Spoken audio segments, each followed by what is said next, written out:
third day of the expedition, our second day of staying out and sleeping the night in the woods, or the desert, shall I say. Anyways, we're just going to give a quick assessment of today. We woke up, we went down the road. It was quite a treacherous road. There's lots of bumps, hills, you name it, it was there. We barely got through it. Then we came across that big, like a lot of rock in this massive like quarry, or I don't know exactly what you'd call it, but we were blown away by it. It was ginormous. We were hiking, sliding down after we hit the Jeep, and it was crazy. And then we found this like ocean. It was like turquoise water. It was beautiful, but it was obviously toxic or something bad. I wonder what made the water turn that color, because it's really pretty. Anyways, we kept on. Deadly. What? It's pretty but deadly. Oh yeah, pretty but deadly. Then we came across this giant ravine on the way to the mountain, so we had to work around that. But eventually, we did get to the bottom of the mountain. We just had to climb all the way up. We kept on advancing. We went up to that big hill that y'all saw. That took forever. We found some driftings, tailings, or whatever they're called. Nothing was there. And then we summited, which was awesome. Super windy. We almost got blown away, but it was worth it. We saw like everything. And as we're going down, we saw some more tailings, and we looked inside of them, and sure enough, we found some adits. We found 3 in total.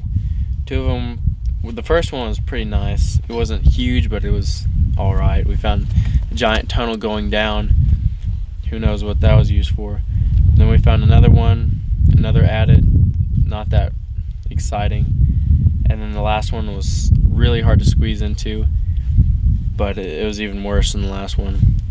I was reading something about the mines over there, and apparently, I'm not sure if this is true or not, but apparently from 1885 to 1939, they only produced $6,000 worth of resources. Obviously, that has to be adjusted to inflation, but to give comparison, the Elodo mine, which we're staying at right now, produced almost $250,000, $200,000 worth of stuff.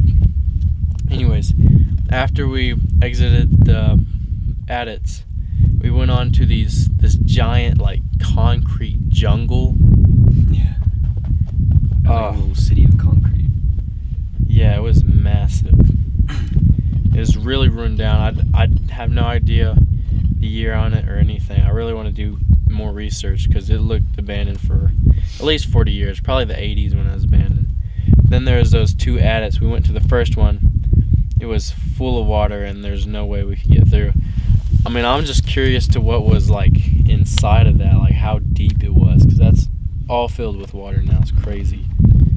Such a crazy place, I have to say.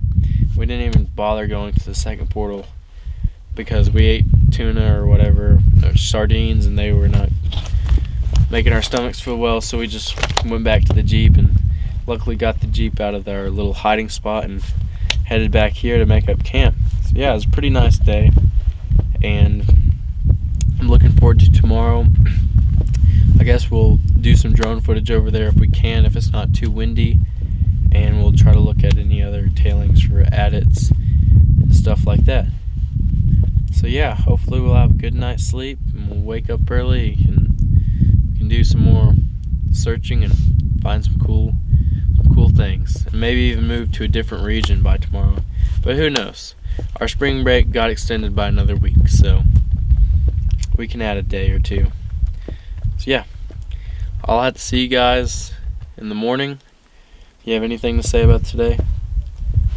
I'm just glad that we happened to find a adit. Yeah, it was exciting, but And then, we actually found 3. yeah, but it wasn't that big. I really want to find one of those big ones with all the stuff, you know? Well, this is the beginning of it. Those little small ones. It's leading up to something greater. So stay tuned. We'll see you guys in the next one, or tomorrow.